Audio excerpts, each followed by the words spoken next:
Judge William Harrison adjusted his black robes as he stepped out of his luxury sedan in front of the courthouse. At 52 years old, he had built a reputation as one of the most feared judges in the district. His sharp tongue and condescending attitude had crushed the spirits of countless defendants, lawyers, and court staff over the years. Harrison believed that his position gave him the right to treat others as he pleased, especially those he considered beneath his social status.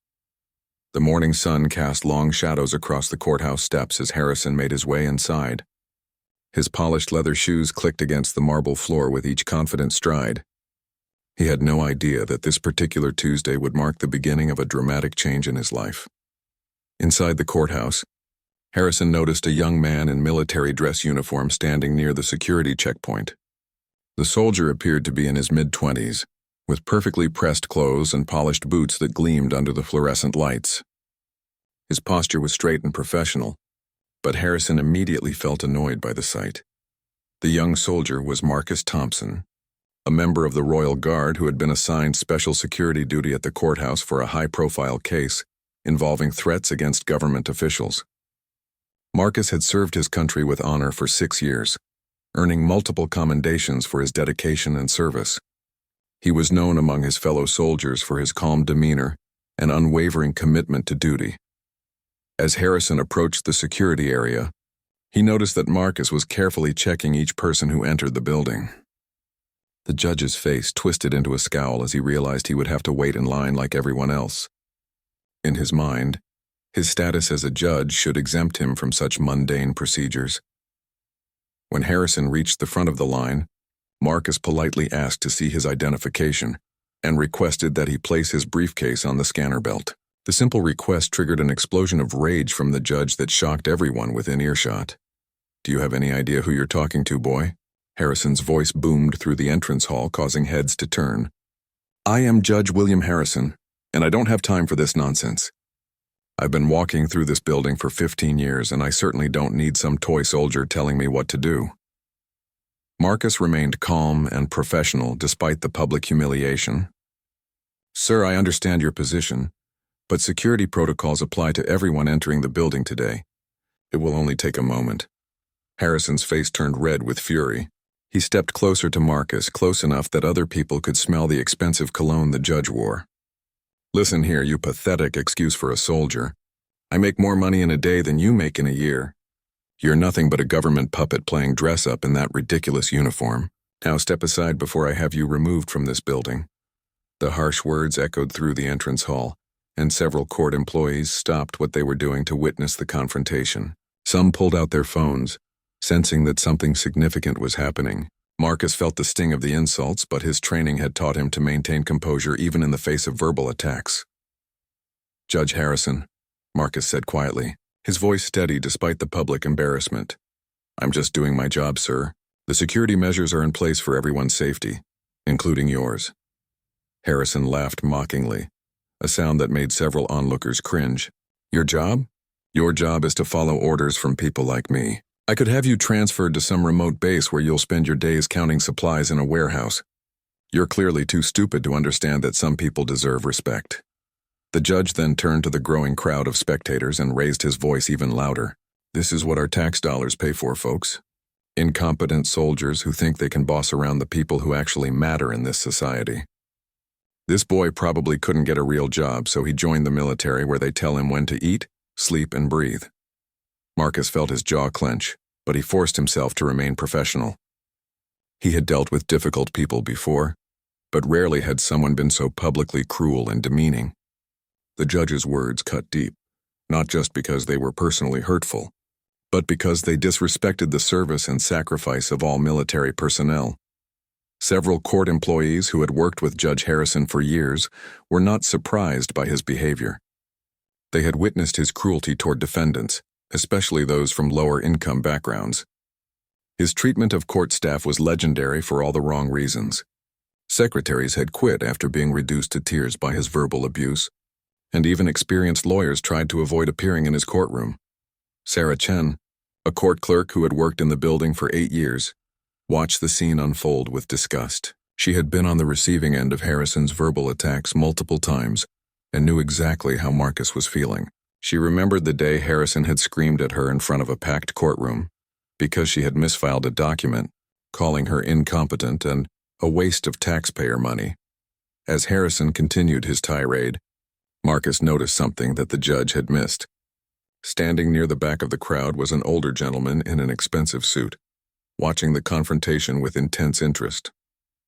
The man had silver hair and carried himself with the bearing of someone accustomed to authority. Marcus didn't recognize him, but something about the way the man observed the situation suggested he was someone important. Harrison finally grabbed his briefcase and pushed past Marcus without going through the security scanner. "I don't have time for this amateur hour," he declared loudly. "Some of us have important work to do, unlike toy soldiers who contribute nothing to society." As the judge stormed toward the elevators, Marcus took a deep breath and returned to his duties.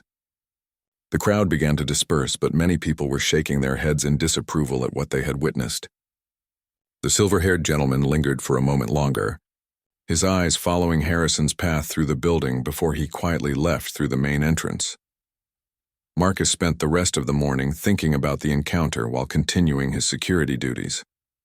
He had served his country in combat zones, had risked his life protecting civilians, and had earned the respect of his commanding officers through years of dedicated service.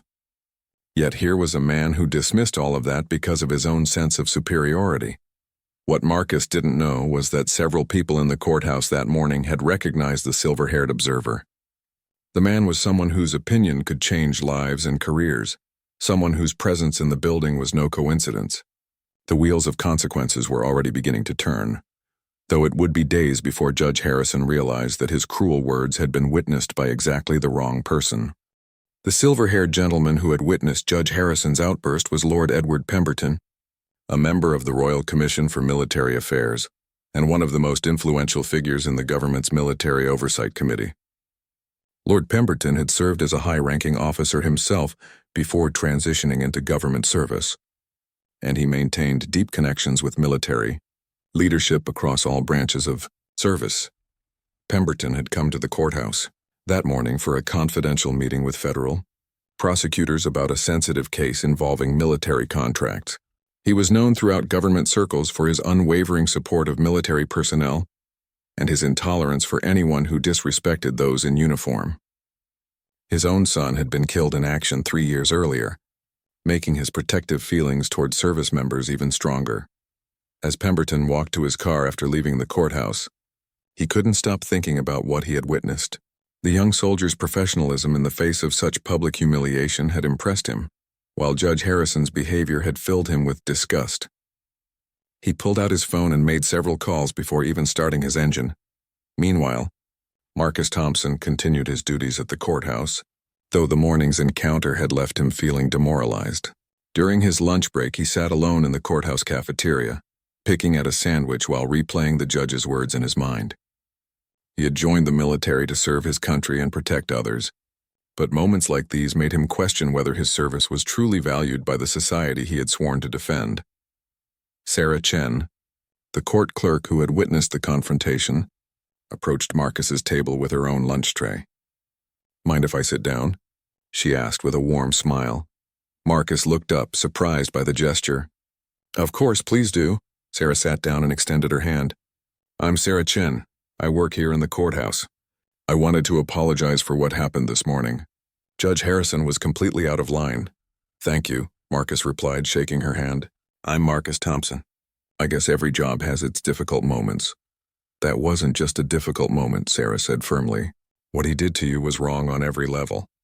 I've worked here for 8 years and I've seen him treat people terribly, but this morning was particularly awful. You handled it with more grace than he deserved." As they talked, Sarah learned more about Marcus's background. He had grown up in a small town where military service was considered an honor.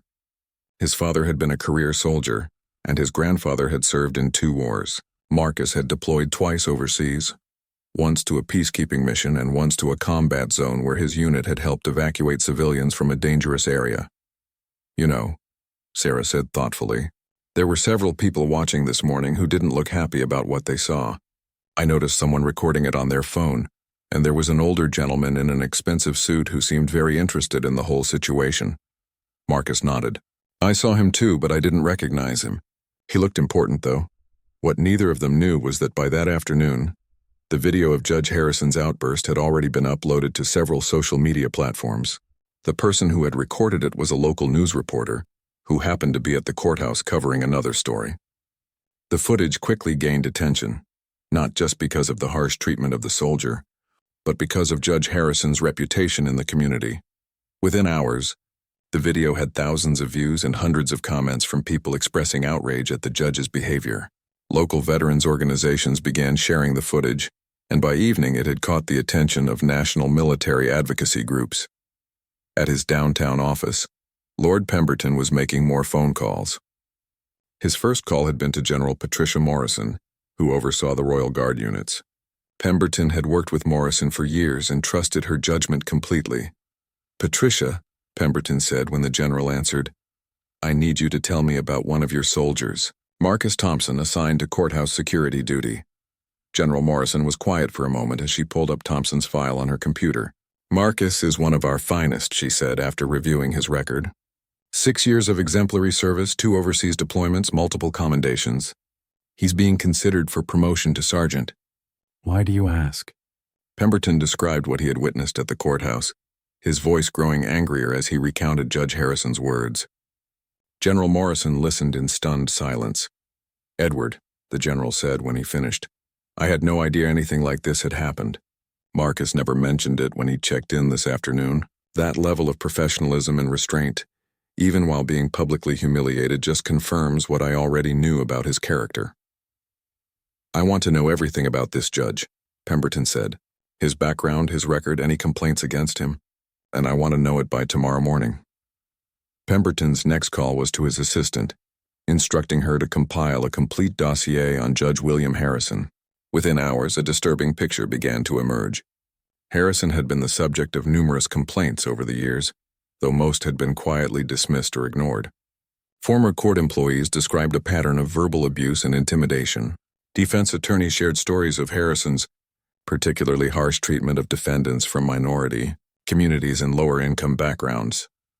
One particularly troubling incident had occurred 2 years earlier when Harrison had reduced a young mother to tears during a custody hearing, calling her unfit to raise a goldfish, let alone a child, because she had missed a court date due to her car breaking down. The woman had been working 2 jobs to support her family and couldn't afford to miss work for car repairs. Another incident involved Harrison screaming at an elderly interpreter who had asked him to repeat a question. Because of a hearing problem, Harrison had called the man deaf and useless and had him removed from the courtroom, leaving a non-English speaking defendant without proper translation services. As evening approached, Judge Harrison remained completely unaware of the storm brewing around him. He had spent the day in his courtroom conducting hearings with his usual harsh demeanor. He had berated 3 different attorneys, dismissed a public defender's motion without proper consideration, and had sentenced a first-time offender to the maximum penalty allowed by law.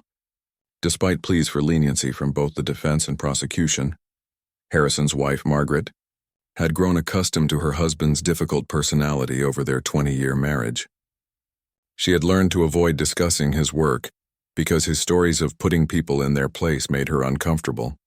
That evening, as they sat down for dinner at their expensive home in the city's most exclusive neighborhood, Harrison seemed particularly pleased with himself. I had to put some military brat in his place this morning, Harrison said, cutting into his steak.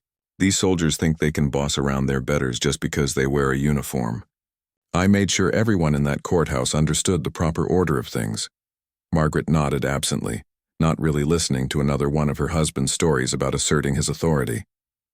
She had heard similar tales countless times before and had learned that arguing with him only led to unpleasant confrontations. What Harrison didn't realize was that his morning encounter with Marcus Thompson had set in motion a chain of events that would soon challenge everything he believed about his own power and position. The video of his outburst was spreading across social media platforms faster than he could have imagined, and people with far more influence than he possessed were taking a very personal interest in his behavior. Lord Pemberton spent his evening making additional calls to contacts in the legal community, the media and government oversight committees, Each conversation added another piece to his growing understanding of Judge Harrison's pattern of behavior and the extent to which his actions had gone unchecked for far too long. The next morning, Judge Harrison woke up to what would become the worst day of his professional life, though he wouldn't realize it until much later.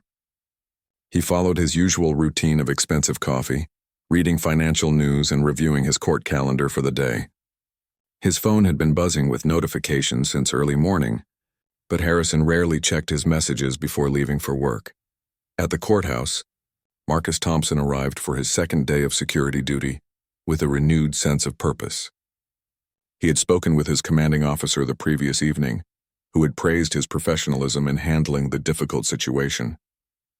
What Marcus didn't know was that General Morrison had already been contacted by Lord Pemberton and had provided a glowing report of Marcus's service record and character as Marcus took his position at the security checkpoint.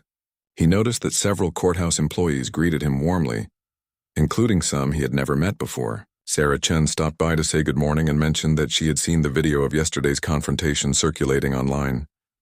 It's already been shared thousands of times, she told him quietly. People are not happy about how you were treated. Marcus felt uncomfortable with the attention but appreciated the support. He had been raised to do his duty without seeking recognition, and the idea of being in the spotlight made him nervous. Meanwhile, across town, Lord Pemberton was sitting in his office reviewing the comprehensive report his staff had compiled on Judge Harrison. The document painted a picture of a man who had consistently abused his position of power for years. The dossier included sworn statements from former court employees, documented complaints from attorneys, and transcripts of court proceedings that showed a clear pattern of bias and inappropriate behavior. Pemberton's phone rang, and he answered to hear the voice of Chief Justice Patricia Blackwood, the highest-ranking judicial official in the district. "Edward," she said, "I've been made aware of an incident involving Judge Harrison yesterday. I understand you witnessed it personally." "I did indeed," Pemberton replied, "and based on what I've learned since then, it appears to be part of a much larger pattern of misconduct that has been ignored for far too long." Chief Justice Blackwood had been growing increasingly concerned about complaints regarding Harrison's behavior, but previous investigations had been hampered by witnesses' reluctance to come forward and Harrison's political connections. The viral video, however, had changed everything by providing undeniable evidence of his conduct. "I'm convening an emergency meeting of the Judicial Oversight Committee this afternoon," Blackwood told Pemberton. "Your presence would be valuable, given what you witnessed and your position on the Military Affairs Commission." As the morning progressed, Judge Harrison began to sense that something was different. Court staff members who usually greeted him with nervous deference were avoiding eye contact. His secretary, Mrs. Patterson, seemed unusually quiet and kept glancing at her computer screen with a worried expression. Harrison's first case of the day involved a young veteran seeking help with a traffic citation that had been complicated by his deployment schedule. When the veteran explained that he had been serving overseas when the citation was issued and had only recently returned, Harrison's response was characteristically harsh. "Military service is not an excuse for ignoring your responsibilities," Harrison declared from the bench. "You people seem to think that wearing a uniform gives you special privileges. In my courtroom, everyone follows the same rules." The veteran's attorney, David Martinez, had been practicing law for 15 years and had never seen such callous treatment of a service member. After the hearing, Martinez approached several colleagues in the courthouse hallway to discuss what he had witnessed.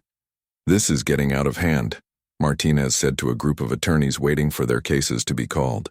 Harrison's treatment of that veteran was completely inappropriate, especially given what happened yesterday with the Royal Guard. Word of Harrison's continued inappropriate behavior toward military personnel spread quickly through the courthouse. Several attorneys began documenting incidents they witnessed, while court staff members started privately discussing their own experiences with the judge's verbal abuse. By lunchtime, the video of Harrison's confrontation with Marcus had been viewed over 50,000 times across various social media platforms. Local news stations were beginning to pick up the story, and veterans advocacy groups were calling for an investigation into the judge's conduct. Lord Pemberton spent his lunch break meeting with General Morrison at a quiet restaurant downtown. The general brought additional information about Marcus Thompson's background that made Harrison's insults even more offensive. Marcus actually volunteered for his most recent deployment, General Morrison explained. His unit was tasked with protecting civilian refugees in a war zone. He personally helped evacuate over 200 people, including dozens of children from areas under attack. The man Judge Harrison called a toy soldier has more courage and integrity in his little finger than Harrison has in his entire body. Pemberton shook his head in disgust. It's clear that Harrison has been allowed to abuse his position for far too long. The judicial system has failed to hold him accountable, and now he's publicly humiliating heroes like Sergeant Thompson. Sergeant? General Morrison smiled. Actually, I have some good news about that. Marcus's promotion paperwork was already in process before this incident occurred. By next week, he'll officially be Sergeant Thompson. His commanding officers have been impressed with his leadership potential for months. That afternoon, as promised, Chief Justice Blackwood convened an emergency meeting of the Judicial Oversight Committee. The meeting was attended by 5 senior judges, 2 representatives from the State Bar Association, Lord Pemberton as a government representative, and Chief Justice Blackwood herself. The committee reviewed the viral video multiple times, examined the compiled evidence of Harrison's pattern of misconduct, and listened to testimony from several witnesses who had finally found the courage to come forward. The video had given them the leverage they needed to take action without fear of political retaliation. Judge Maria Santos, a respected member of the committee, spoke for many when she said, "This behavior is not just inappropriate, it's a disgrace to the entire judicial system. Judge Harrison's conduct undermines public trust in our courts and shows complete disrespect for the men and women who serve our country." While the committee deliberated, Harrison was conducting afternoon court sessions, still unaware that his professional world was crumbling around him. His secretary, Mrs. Patterson, had finally worked up the courage to show him some of the online coverage of the incident. "Judge Harrison," she said nervously, approaching his chambers during a recess, "I think you should see this." She handed him a tablet displaying the viral video of his confrontation with Marcus. Harrison watched in stunned silence as he saw himself publicly berating the young soldier. The comments section was filled with angry responses from viewers expressing outrage at his behavior. For the first time since the incident occurred, Harrison began to realize that his actions might have consequences. He had grown so accustomed to operating without accountability that he had never considered how his behavior might appear to the outside world. "How many people have seen this?" he asked Mrs. Patterson, his voice betraying the first hint of concern he had shown. "The numbers keep growing," she replied quietly. "It's been shared on multiple platforms and several news outlets are starting to report on it. Judge Harrison, I think this might be serious." Harrison sat in his leather chair staring at the tablet screen as the full implications of his situation began to dawn on him. He had spent years believing that his position made him untouchable, but the power of social media and public opinion was something he had never anticipated. The wheels of justice that he had controlled for so long were now turning against him, and there was nothing he could do to stop them. By evening, Judge Harrison's world had completely changed. The video of his confrontation with Marcus Thompson had exploded across social media platforms, reaching over 200,000 views and generating thousands of angry comments. Local television news stations had picked up the story, and national military advocacy organizations were demanding action against the judge. Harrison sat in his study at home, scrolling through news articles and social media posts about the incident. His name was trending on multiple platforms, but not in the way he had ever imagined. Instead of being recognized for his judicial authority, he was being condemned as an example of abuse of power and disrespect toward military personnel. The phone calls had started in the late afternoon. First, it was reporters seeking comment on the viral video. Then came calls from concerned colleagues warning him about the growing media attention. Finally, his phone rang with the call he had been dreading most. "Judge Harrison, this is Chief Justice Blackwood." The voice on the other end was formal and cold. "I need you in my office first thing tomorrow morning. We need to discuss your conduct and the resulting media attention." Harrison tried to maintain his composure. "Patricia, surely we can handle this quietly. It was just a misunderstanding with an overzealous security guard." "William," Chief Justice Blackwood replied sharply, "I've seen the video. Every member of the Judicial Oversight Committee has seen the video. This is not going away quietly, and your characterization of the incident is completely inaccurate. That young man was doing his job professionally, and you publicly humiliated him in front of dozens of witnesses. After the call ended, Harrison poured himself a large glass of whiskey and tried to think of ways to minimize the damage to his reputation. He considered calling in political favors, reaching out to friendly media contacts, or finding ways to discredit the video. His years of wielding power had made him believe that any problem could be solved through the right connections or pressure tactics. Meanwhile, Marcus Thompson was experiencing an entirely different kind of evening. General Morrison had called him personally to congratulate him on his professionalism and to inform him that his promotion to sergeant had been expedited. The general also mentioned that several high-ranking officials had taken notice of his exemplary conduct under pressure. "Marcus," General Morrison said during their phone conversation, "I want you to know that your behavior during that confrontation represents the very best of what we expect from our service members. You showed restraint, professionalism, and dignity in the face of completely inappropriate treatment." Marcus felt grateful for the support, but remained uncomfortable with the attention. "Thank you, ma'am. I was just trying to do my job. I never expected it to become such a big situation. Sometimes doing the right thing puts us in the spotlight whether we want it or not," the general replied. "But I want you to know that your actions have brought honor to the entire Royal Guard, and people at the highest levels of government have taken notice." What Marcus didn't know was that Lord Pemberton had specifically requested a meeting with him for the following day. Pemberton had been so impressed by Marcus's conduct that he wanted to personally thank him and discuss potential opportunities for advancement within military leadership programs.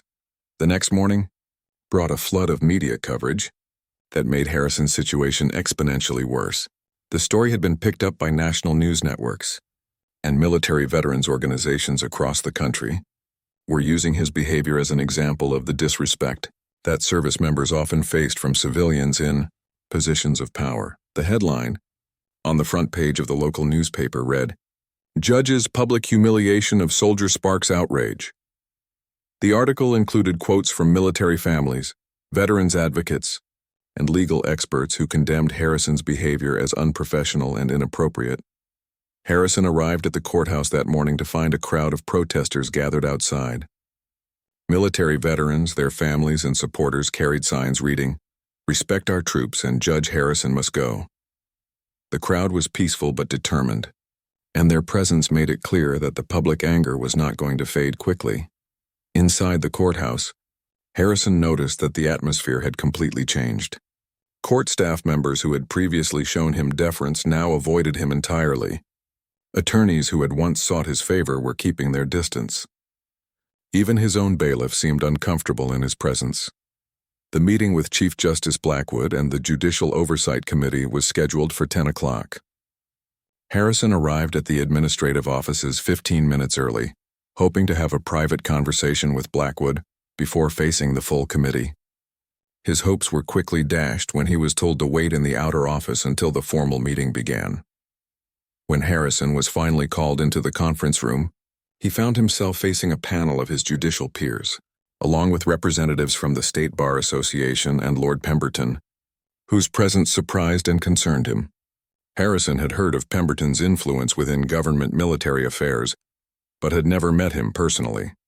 Chief Justice Blackwood spoke first, her tone leaving no doubt about the seriousness of the situation. "Judge Harrison, we are here to address your conduct toward Sergeant Thompson 2 days ago, as well as the broader pattern of behavior that has come to light as a result of this incident." "Sergeant?" Harrison interrupted. "I thought he was just a regular soldier." "Sergeant Marcus Thompson was promoted yesterday," Lord Pemberton interjected. "In recognition of his outstanding service record and his exemplary conduct, including his professionalism during your inappropriate outburst." The committee spent the next hour reviewing the evidence against Harrison. They presented video testimony from courthouse employees who had finally found the courage to speak about years of verbal abuse. They showed documented complaints from attorneys who had witnessed Harrison's biased treatment of defendants. They read excerpts from court transcripts that demonstrated a clear pattern of inappropriate behavior. Judge Santos, who had served on the committee for 8 years, addressed Harrison directly. "Your behavior has brought disgrace to the judicial system and has undermined public trust in our courts. The video of your treatment of Sergeant Thompson has been viewed by hundreds of thousands of people, and the overwhelming response has been one of shock and disgust." Harrison tried to defend himself, claiming that his words had been taken out of context and that the stress of his position sometimes led to regrettable moments. His explanations fell flat with the committee members, who had reviewed too much evidence of similar behavior to accept his claims of an isolated incident. "Judge Harrison," Chief Justice Blackwood said after allowing him to speak, "this committee has voted unanimously to recommend your immediate suspension pending a full investigation into your conduct. You are hereby relieved of all judicial duties effective immediately." The words hit Harrison like a physical blow. In his 20-year career, he had never imagined that his authority could be stripped away so quickly and completely. He had grown so accustomed to wielding power over others that he had forgotten that his own position depended on the trust and respect of his peers and the public. As Harrison left the meeting, he passed by the courthouse security checkpoint where Marcus Thompson was once again on duty. Marcus stood at attention, professional and dignified despite everything that had happened. The contrast between the two men could not have been more stark. One had lost his position through arrogance and cruelty, while the other had been promoted for his grace under pressure. Outside the courthouse, the crowd of protesters had grown larger. Harrison had to push through a sea of people holding signs and chanting slogans, supporting military personnel. The irony was not lost on him that the same people he had spent his career looking down upon were now the ones demanding accountability for his actions. That afternoon, news of Harrison's suspension spread quickly through media outlets and social media platforms. The public response was overwhelmingly positive, with many people expressing satisfaction that justice had finally been served. Military advocacy groups issued statements praising the swift action taken by the Judicial Oversight Committee. The weeks following Judge Harrison's suspension brought a cascade of revelations that painted an even more damaging picture of his conduct over the years. With his power stripped away, witnesses who had previously been too frightened to speak out began coming forward with their own stories of abuse and mistreatment. Maria Rodriguez, a former court interpreter, gave a televised interview describing how Harrison had publicly humiliated her during a criminal trial 3 years earlier.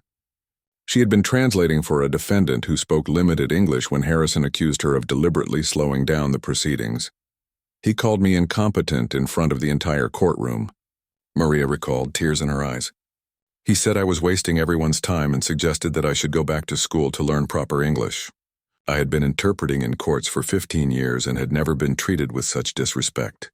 Similar stories emerged from former court clerks, bailiffs, and administrative staff.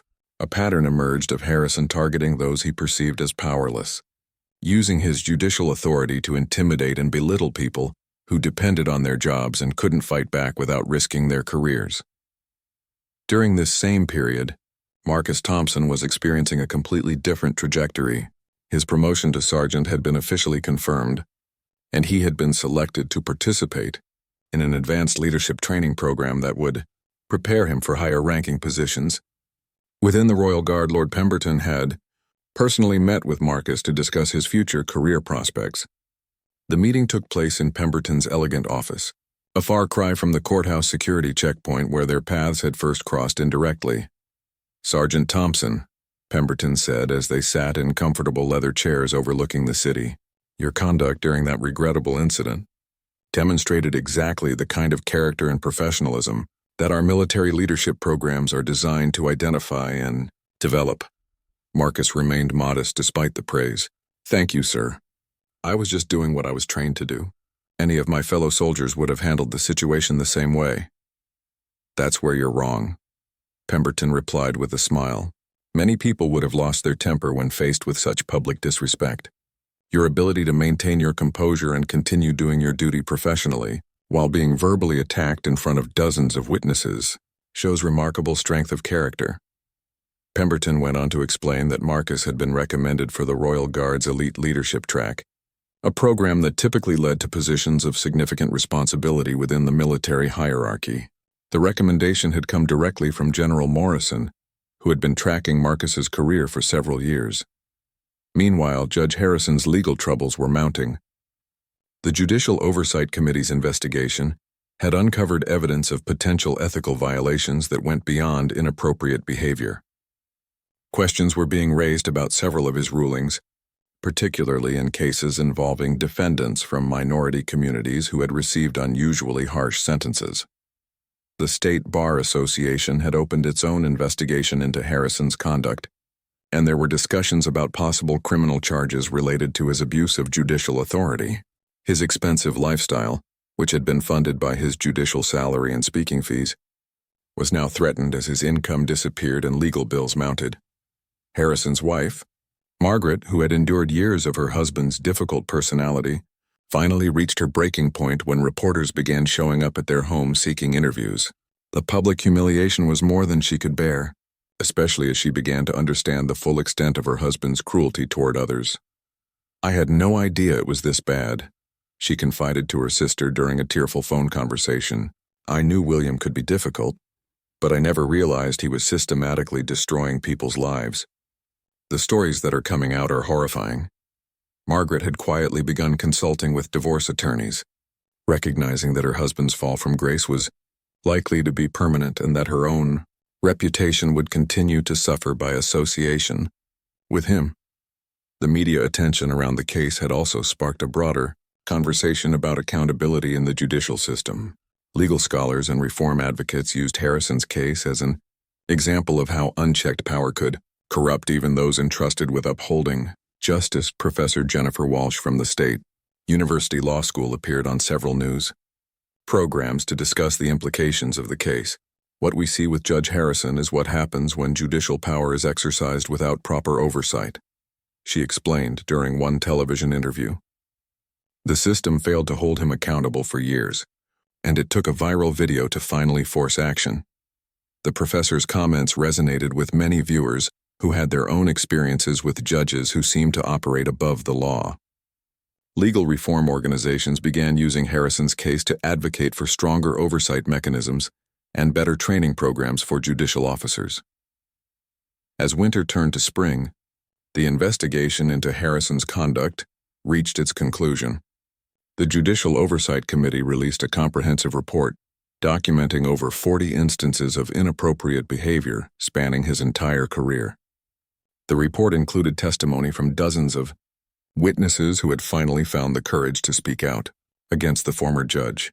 The most damaging revelations came from court transcripts that showed Harrison had consistently imposed harsher sentences on defendants from minority and low-income backgrounds compared to similar cases involving wealthy or well-connected individuals.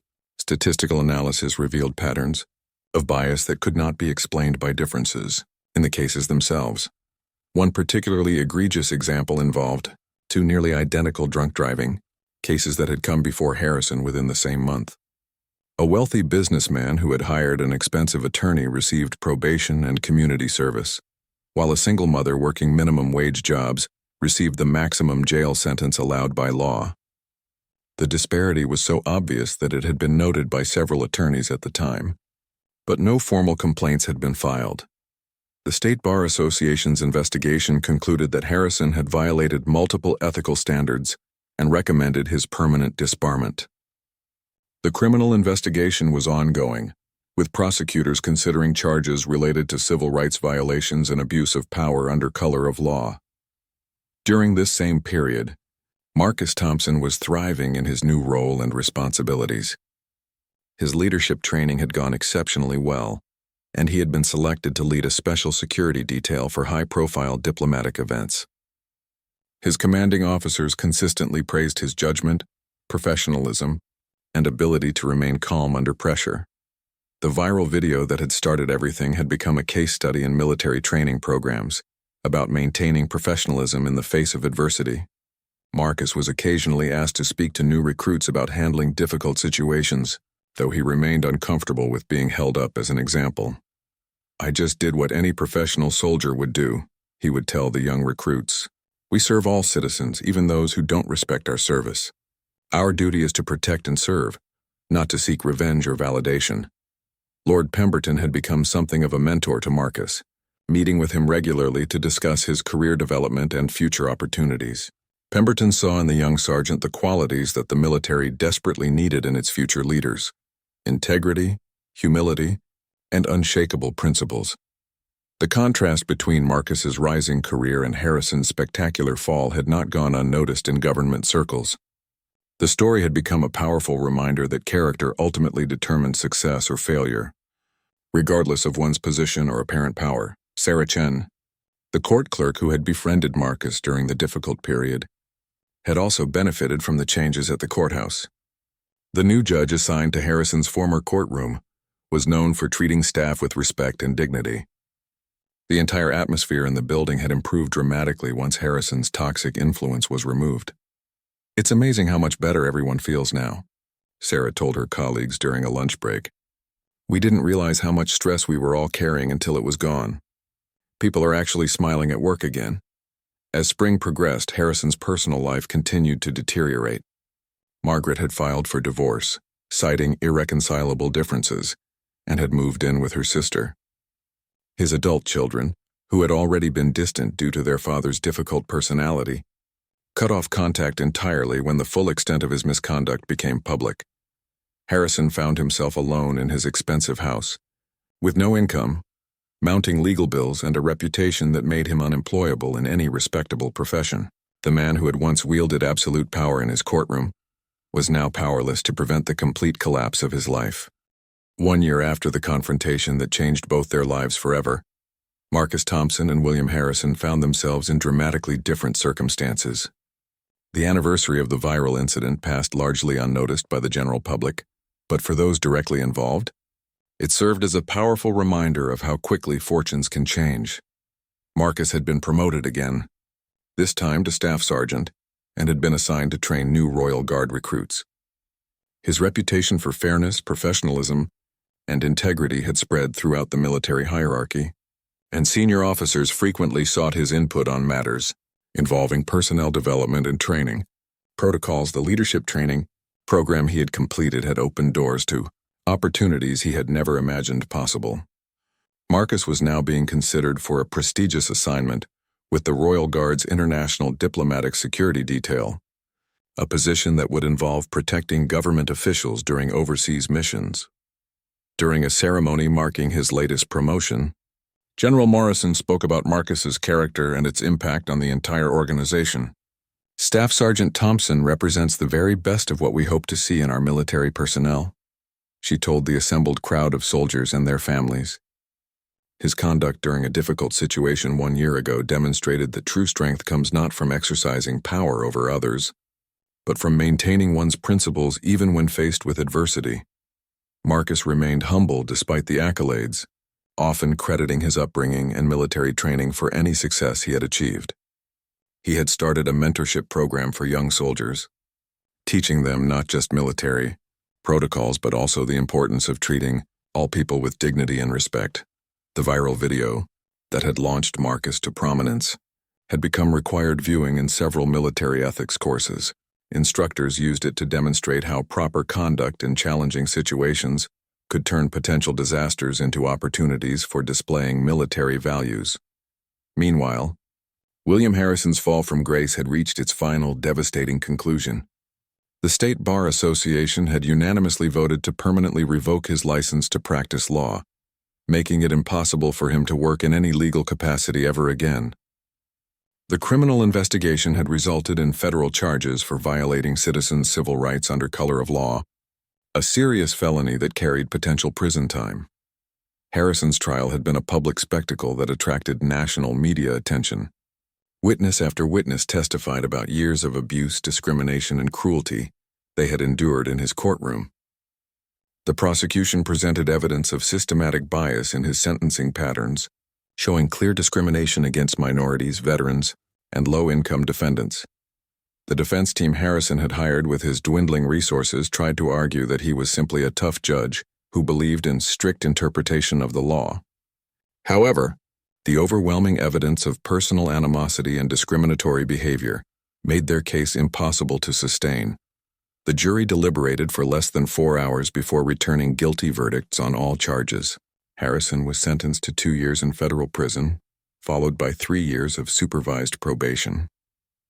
The judge who sentenced him, ironically, was known for her compassionate approach to justice and her fair treatment of all defendants regardless of their background. During the sentencing hearing, several of Harrison's victims were allowed to make impact statements. Maria Rodriguez, the court interpreter he had humiliated years earlier, spoke about how his treatment had affected her career and self-confidence. For 3 years after that incident, I doubted my abilities and questioned whether I belonged in that courtroom, she told the court. Judge Harrison's cruelty didn't just hurt me in that moment. It damaged my confidence and made me afraid to speak up when I witnessed injustice. The sentencing judge addressed Harrison directly before announcing his punishment. You were entrusted with one of the most sacred responsibilities in our society, the fair and impartial administration of justice. Instead, you used your position to intimidate, humiliate, and discriminate against the very people you were sworn to serve. Your actions have damaged public trust in our judicial system and caused immeasurable harm to countless individuals. Harrison's personal life had completely collapsed during the legal proceedings. His divorce had been finalized, with Margaret receiving most of their assets due to her lawyer's successful argument that Harrison's criminal behavior had diminished his earning capacity. The expensive house had been sold to pay legal fees and court-ordered restitution to victims who had successfully sued him in civil court. His adult children had publicly distanced themselves from him, changing their names and refusing all media requests for interviews.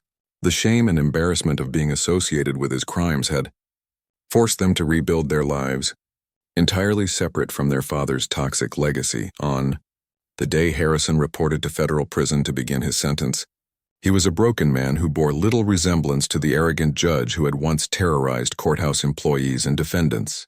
His expensive suits had been replaced by prison uniforms, and his commanding presence had been reduced to the shuffling walk of a defeated criminal. The contrast with Marcus Thompson's trajectory could not have been more stark. On the same day Harrison entered prison, Marcus was being briefed for his first international assignment, a 6-month deployment to provide security for diplomatic personnel in a challenging overseas location. The assignment was considered a significant honor and a clear indication that Marcus was being groomed for senior leadership positions within the Royal Guard. His calm professionalism and unshakable integrity had made him exactly the kind of person the military wanted, representing their values on the international stage. As Marcus prepared for his deployment, he reflected on the strange turn of events that had transformed his life. A routine security assignment had become a defining moment that demonstrated the power of maintaining one's principles even in the face of public humiliation and abuse. The lesson was not lost on the military leadership who had watched Marcus's career flourish in the aftermath of the viral incident. They recognized that his response to Harrison's cruelty had revealed character traits that could not be taught in any training program. Genuine humility, unshakable integrity, and the strength to do what was right regardless of personal cost. Lord Pemberton, who had become a mentor and advocate for Marcus, spoke at a military leadership conference about the lasting impact of that courthouse confrontation. Sometimes, he told the audience of senior officers, the most important battles are not fought on foreign battlefields, but in everyday moments when we choose between taking the easy path and doing what is right.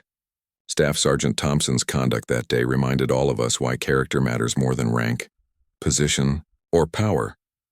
The story of Judge Harrison and Sergeant Thompson had become more than just a viral video or a news story. It had evolved into a powerful reminder that in a society governed by laws and principles, justice eventually prevails.